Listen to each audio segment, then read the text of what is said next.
Assalamualaikum warahmatullahi wabarakatuh. Kembali lagi di channel Kelas Hukum, channel di mana kita belajar hukum bersama-sama. Bersama saya, Doni Pareji Asar, sebagai legal konsultan di kantor hukum Muhammad Iqbal dan rekan. Pada kesempatan kali ini, saya akan membahas mengenai diduganya Kapolda Jawa Timur yang baru dilantik 4 hari, yaitu Irjen Pol Teddy Minahasa, terlibat peredaran narkoba sebanyak 5 kg. Pengen tahu bagaimana proses hukumnya dan alur ceritanya? Saksikan video ini sampai habis ya.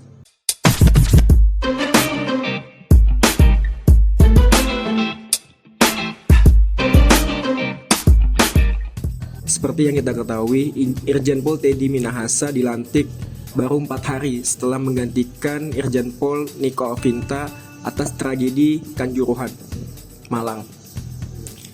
Barang bukti yang ditemukan Polda Metro Jaya yaitu 3,3 kg dari total 5 kg, yaitu 1,7 kg sudah dipasarkan di Pasar Bahari, Jakarta Utara. Menurut pasal 1 angka 1 Undang-Undang Nomor 35 Tahun 2009 tentang narkotika disebutkan bahwa narkoba itu adalah zat atau bahan kimia yang berasal dari tanaman atau bukan tanaman, berupa semi-sintetis atau sintetis, yang dapat menghilangkan rasa nyeri, kesadaran, hingga psikologi yang terganggu, yang menyebabkan ketergantungan kepada penggunanya.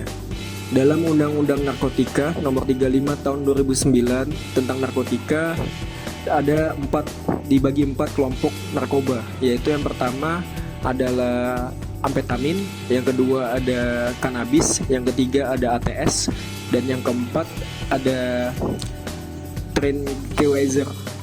Dan untuk jenis-jenisnya ini bisa berupa sabu, kokain, pil ekstasi, dan ketanon. Dalam pasal 114 Undang-Undang Narkotika disebutkan bahwa siapa yang menawarkan narkoba, melakukan jual beli dan menyerahkan dan bahkan sebagai perantara dapat dikenakan dengan pasal 132, dan di dalam pasal 114 disebutkan juga bahwa siapa yang melakukan permufakatan jahat dapat dikenakan dengan ancaman 20 tahun penjara dan bahkan seumur hidup. Yang menjadi ironi adalah Irjen Pol Teddy Minahasa merupakan perwira tinggi yang sudah lama berkecimpung di dunia kepolisian dan penegakan hukum. Seharusnya dia sudah memahami bentuk aturan dan penegakan hukum itu sendiri mengenai narkoba yang dapat diancam dengan hukuman seumur hidup.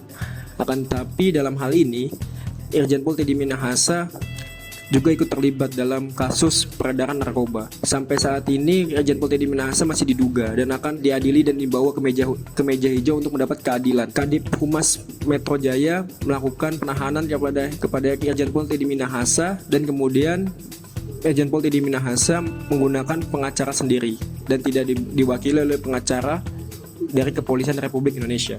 Irjen Pol Teddy Minahasa merupakan seorang perwira tinggi yang harusnya sudah memahami mengenai penegakan hukum dan bagaimana cara untuk melakukan dan ancaman hukumannya dari peredaran narkoba, yaitu seumur hidup. Irjen Pol Teddy Minahasa ditempatkan di tempat khusus, yaitu bagaimana kasusnya akan berlanjut, nanti akan dibawa ke meja hijau untuk mendapat keadilan seutuhnya. Kadip Humas Mabes Polri yaitu Irjen Pol Dedy Prasetya menyebutkan bahwa Irjen Pol Teddy Minahasa ditempatkan di tempat khusus, yaitu di Propos atau Propam, untuk menjalani sidang kode etik kepolisian. Kapolri Listio Sigit Prabowo menyebutkan bahwa jika memang terbukti bahwa Irjen Pol Teddy Minahasa melakukan peredaran narkoba, maka bisa disebutkan bahwa Irjen Pol Teddy Minahasa dapat mendapatkan PTDH atau pemberhentian tidak dengan hormat dari Kepolisian Republik Indonesia. Dengan adanya kasus ini, di mana Irjen Pol Teddy Minahasa ditangkap oleh pihak Kepolisian Republik Indonesia, merupakan angin segar bagi Kepolisian Republik Indonesia, karena dapat disimpulkan bahwa dengan adanya hal ini dapat dibuktikan bahwa tidak ada lagi yang namanya kebal hukum, apalagi perwira tinggi Kepolisian Republik Indonesia sudah melakukan penegasan. Akan tetapi dengan adanya hal ini dapat menjadikan tingkat kepercayaan kepada Polri makin meningkat dari poin-poin sebelumnya. Demikian channel Kelas Hukum pada kesempatan kali ini. Jangan lupa komen, like, and subscribe di channel Kelas Hukum. Sekian dari video kali ini, dan sebagai disclaimer untuk teman-teman channel Kelas Hukum, berhati-hati dalam bertindak. Demikian video singkat pada kali ini. Sekian, terima kasih. Wassalamualaikum warahmatullahi wabarakatuh.